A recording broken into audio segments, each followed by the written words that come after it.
Today we're going to show you how to replace the LED lights on the low-profile microwave hood combination. Warning: electrical shock hazard. Disconnect power before servicing. Replace all parts and panels before operating. Failure to do so can result in death or electrical shock. Before you get started, unplug the microwave.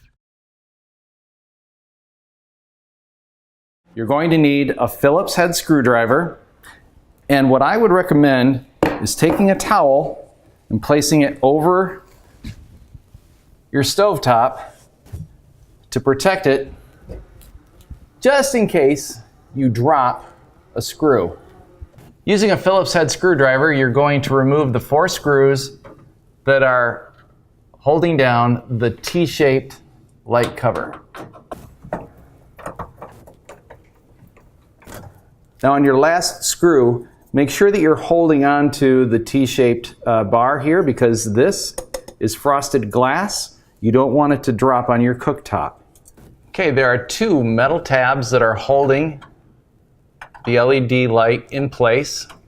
You might have to bend them back just a little bit to loosen the board, and it'll slide right out.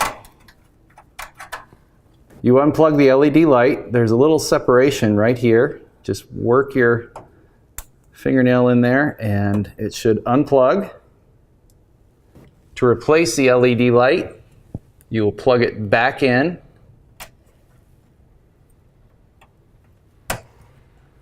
And then slide it back into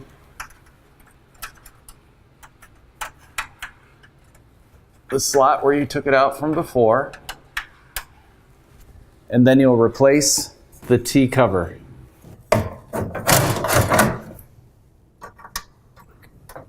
And then test your light, and you're done. Remember to always refer to your use and care guide.